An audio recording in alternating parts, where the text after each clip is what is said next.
Muertos y suicidios son el síntoma más trágico de la degradación de la vida en las prisiones. Año 1978. Las cárceles españolas están en pie de guerra. Motines, revueltas, altercados cada día.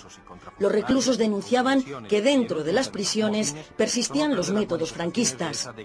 Uno de aquellos presos se llamaba Agustín Rueda. Y recuperar su historia nos lleva al pequeño cementerio de Sallent, en Barcelona. Había muchas muertes, había muchas, no solo la de mi hermano. La de mi hermano fue una pura casualidad. El 13 de marzo del 78 se descubrió un túnel en la cárcel de Carabanchel. A Agustín, joven anarquista de 25 años, le sometieron a un interrogatorio brutal. María conserva las fotos. Fue apaleado y torturado durante horas. Es que murió como un perro, lo dejaron morir como un perro los médicos. Lo extraordinario de aquel crimen fue que por primera vez trascendió. 10 funcionarios de prisiones, el director, el subdirector de la cárcel y 2 médicos fueron procesados por un juez, Luis Lerga.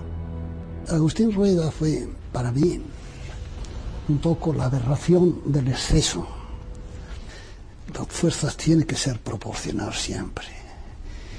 Y cuando se excede y ocurre lo que ocurrió allí, no se puede uno volver la cabeza. Los médicos forenses... El juicio tardó 10 años en llegar. Las pruebas del apaleamiento conmocionaron a la opinión pública. Añadió que las personas que golpearon a Agustín Rueda tenían una gran técnica, ya que, según aseguró, hace falta mucha experiencia para golpear a alguien hasta ocasionarle la muerte sin romperle ningún hueso. Fue un juicio muy tenso, llegaba 10 años después de los hechos y, de hecho, cuando ocurrieron los hechos el delito de tortura no existía en el Código Penal. 2 de las abogadas que participaron en aquel caso recuerdan que llegar a juicio ya fue un triunfo. Ahora, afortunadamente, pues parecería lo normal. Preso torturado en una prisión, preso que muere a manos de los funcionarios que son procesados. Hoy lo cuentas y parece que es lo suyo, afortunadamente. Entonces no era lo suyo y por eso fue importante. Todos los funcionarios condenados lo son también con penas de arresto mayor por un delito. Al final, los culpables apenas si cumplieron unos meses de condena, pero aquella sentencia hizo historia. Puso coto a la impunidad dentro de las cárceles. Era muy buena persona. Él luchó muchísimo en las cárceles porque hubiera una mejoría dentro de las cárceles. Pasa es que le dejaron muy poco tiempo. Ahora se cumplen 31 años de la muerte de Agustín Rueda, una de las víctimas del lado oscuro de la transición. En la madrugada del 13 al 14 de marzo de 1978 moría en circunstancias poco claras Agustín Rueda Sierra, en la cárcel de Carabanchel. Apenas tenía 25 años, era anarquista procedente de Cataluña y la autopsia marca que había sufrido un apaleamiento técnico e intenso. Vamos a dedicar este programa al aniversario de la memoria del compañero Agustín Rueda, y para tratar de adentrarnos en la historia que rodea su muerte y también la de su vida, tenemos la ocasión de hablar con Manuel Martínez, un ya auténtico amigo de esta radio, ex miembro de COPEL, con el que tenemos al lado del teléfono en Barcelona. Muy buenas, Manuel. Hola, Sergio. Buenas tardes. Muy buenas tardes. Pues a ti, por desgracia, y por tu intensa biografía, te tocó en su vida conocer la cárcel de Carabanchel. No llegaste a conocer a Agustín, pero sin duda alguna conociste la noticia de su muerte de primera mano. Pues sí, por desgracia tuve la mala suerte de conocerla porque yo estaba en Guadalajara entonces. Y resulta que unos días antes había caído preso también un compañero de Agustín con el que compartía piso en Perpiñán, que era insubmiso, era desertado del ejército, y le detuvieron por eso en la estación de tren.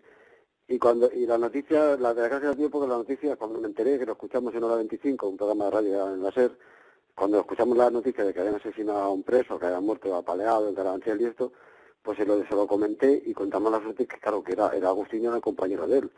Y el pobrecillo, el Cheno, se quedó bloqueado, sin reaccionar. Yo le dijo, joder, ¿qué le pasará? Y luego ya rompió a llorar y ya cuando se desahogó un poco ya me comentó, y dije, joder, es que es mi compañero, que compartía piso conmigo, coño, que fue un palo de la hostia, ¿sabes? ¿Y quién era? Porque es posible que han pasado ya 35 años de la muerte de Agustín y es posible que quizás los jóvenes de ahora no sepan quién era exactamente Agustín Rueda. Agustín es que era una persona, aparte que era muy poco protagonista, ¿sabes? pues era una persona muy solidaria. O sea, yo no le llegué a conocer personalmente, pero luego sí conocí, bueno, además de Chema, luego también tuve mucha relación con Simón, con Fernando, con un compañero de causa de él, y gente así que la conocía bien, ¿no? Y este grupito de gente son gente encantadora todos, o sea, cuál de ellos es mejor persona, ¿sabes? Y Agustín Eucrates, de verdad, no era nada protagonista, entonces, de hecho, hasta el extremo de que, por ejemplo, allí existía la comunidad de los anarquistas, y él siquiera era partícipe en la comunidad de los anarquistas. O sea, él era un preso más, quería que se le tratara como un preso más, no quería el estatus de preso político para nada, y convivía pues con los presos comunes. En ese momento él era más militante de la COPEL que del movimiento anarquista, ¿sabes? Las circunstancias, además, que rodean su muerte son poco claras. Parece ser que se habla de un túnel que es descubierto en la cárcel de Carabanchel e inmediatamente se le responsabiliza del mismo.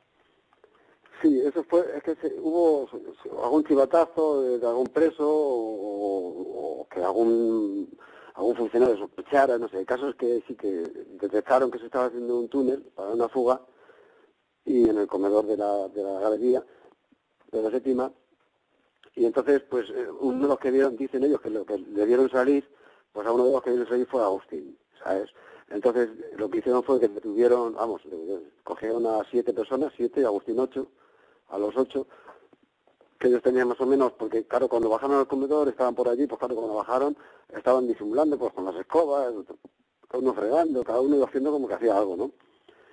Y casos que se colaron y a los 8 que vieron así que les parecieron más sospechosos, o bien por su militancia en COPEL o por se significaran por alguna razón, pues se los llevaron ahí a palearlos, ¿no? Entonces les dieron unas palizas brutales, pero unas torturas sistemáticas, ¿sabes? Con el cura delante, el médico delante, o sea, los 2 médicos, para indicar dónde se les podía pegar, dónde no, ¿sabes? Para que no dejarles marcas y fue una cosa muy sistemática y horrible, vamos. Y a Agustín pues le tocó la peor parte. Vamos a comentar que un compañero que le tocó vivir aquellos tristes momentos, Alfredo Casal, en diferentes entrevistas, en diferentes manifestaciones, plantea que Agustín Rueda no sentía las piernas. Exacto, sí. Agustín llegó un momento en que él ya vio que se estaba muriendo por los pies. Empezó a sentir, o sea, que no sentía los pies, luego se le iba subiendo hacia arriba, se iba paralizando todo, ¿sabes? Y él empezó a dar gritos para pedir ayuda, ¿no? Porque por favor, que llamaran al médico otra vez, que volviera al médico. Y cuando vino el doctor Barrigón, pues le pinchó.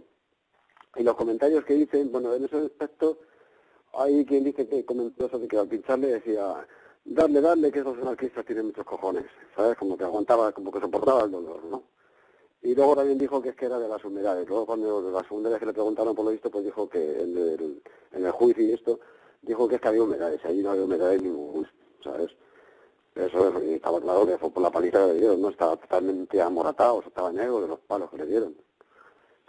Y comentan los que vivieron aquellas circunstancias que se encontraban recluidos en las celdas que en el argot carcelario eran conocidas como la perra chica y que hasta hace poco tiempo habían servido para albergar a los condenados a muertes antes de tenerse que enfrentar a la terrible maquinaria del garrote vil. A mí me gustaría, Manolo, que nos comentaras cuáles eran las actividades de la COPEL en aquel momento en la cárcel de Carabanchel.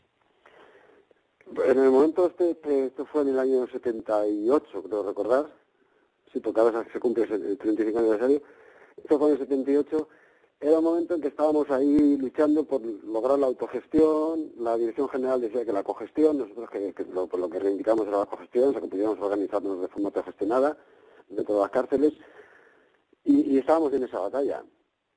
Era un momento ese, ¿no?, de tira floja ese, de que boicoteaban cualquier ejercicio de autogestión que hacíamos nosotros, por ejemplo, de recoger basuras, o pues ellos lo que hacían era boicotearnos. Entonces, en vez de revenir con que venían con unas palas pequeñas de estas a recoger la basura para llevársela para afuera a los camiones, pues en vez de hacer eso la dejaban. Y claro, si te dejaban las basuras una semana, pues eso provocaba malos olores, provocaba infecciones, las ratas que venían allí a comer. Y claro, ellos eran conscientes que eso lo hacían de manera provocada para luego hacer la foto y que saliera el día siguiente en los periódicos diciendo, mira, esta es la autogestión que tienen, mira cómo se organizan los presos. Son incapaces ni de limpiar su propia mierda, ¿sabes? Y, en fin, esa es la historia, ¿no? En el momento ese que se vivió. Había muchísima represión, ¿sabes? Porque esto era periódico, o sea, había momentos en que se les iba de las manos, o sea, nosotros teníamos más poder, ¿no? Y otros momentos en que ya llegaban a un punto en que no había ni control alguno por parte de ellos en la cárcel, ¿no? Entonces entraban los antidisturbios ahí a saco, pegando a todo el mundo, torturando a todo el mundo, y coincidió en esos momentos, la muerte de Agustín fue un momento clave porque fue un momento de esos malos, ¿no? O sea, malos de que ellos entraron allí arrasando y identificaban a la gente, empezaban a poner la huella digital de todo el mundo para identificarnos de nuevo, ¿sabes? Porque llegaba un momento en que en los recuentos había celdas que no tenían, o sea, que había agujeros de celda a celda que se nos comunicaban, ¿sabes? Y entonces, por ejemplo, en los casos ahora, por ejemplo, la fuga esta, si había 7 compañeros que estaban excavando el túnel, pues nos organizamos de manera de pasar el recuento para que hubiera 7 presos más de los que en realidad había, porque faltaban estos 7.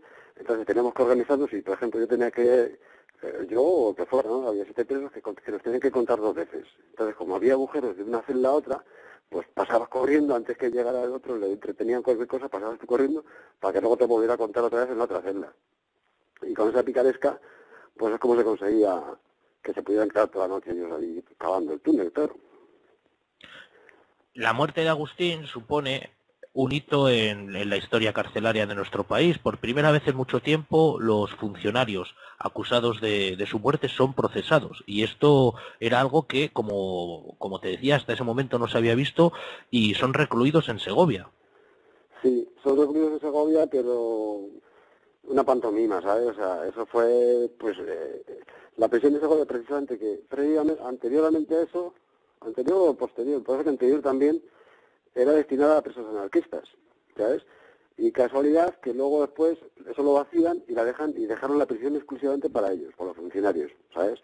No sé si eran 9 o 10 los que estaban procesados, sí, ¿sabes? Eran pues todos, estaba el director, su director, los 2 médicos, el cura se escapó por los pelos, que se le procesaron porque parece que con la iglesia hemos topado, y este se salvó, y luego parece que eran 6 o 7 funcionarios más. O sea, pues estos les habilitaron la prisión esta de Segovia para ellos, pero hay testigos de que al jefe de servicios, a Luis Lidón, que es uno de los jefes de servicios, pues le dieron en el metro en Madrid, cuando supuestamente tiene que estar preso en Segovia, ¿sabes? Y se supone que si ese se le dio así, pues los demás estaban en condiciones parecidas, porque como no hay ningún otro preso, solamente estaban ellos allí, pues podían hacer con total impunidad, salir y entrar y hacer lo que les diera la gana. Luego el juicio tardó muchísimos años en celebrarse, y claro, cuando se celebró, pues prácticamente ninguno volvió a la cárcel. O sea que les condenaron, pero como ya habían cumplido unos meses, pues al final ninguno fue a la cárcel. O sea, eso quedó una más total impunidad. Sí, les sancionarían con... Pero, por ejemplo, al director, al Cantos Rueda, al Eduardo Cantos Rueda, que era el director entonces, a le mandaron de criminólogo a la prisión de Murcia. Sí, le rebajaron de puesto, o sea, de jerarquía, pero seguía siendo funcionario, ¿sabes? O sea que... Y los otros, pues supongo que habrá sido lo mismo. Yo les he perdido la pista, pero supongo que estarán en cualquier prisión, pues como en el caso del Puigantí, el tío que está ahí en las Islas Baleares, no sé, está en Mallorca, de funcionario, o sea que los esconden un poco, ¿sabes? Pero después, como en cuanto la presión mediática disminuye, que se nos va olvidando, pues vuelven a ocupar cargos de poder otra vez ellos en las cárceles. Los funcionarios acusados de la muerte de Agustín fueron procesados, pero para los 7 presos que sobrevivieron de aquellas palizas comenzaba un periplo carcelario que se tradujo en diferentes traslados. En concreto, 2 de estos compañeros, Pedro y Alfredo, fueron trasladados al célebre y tristemente célebre, a la tristemente célebre prisión de máxima seguridad de Herrera de la Mancha. Allí, curiosamente, se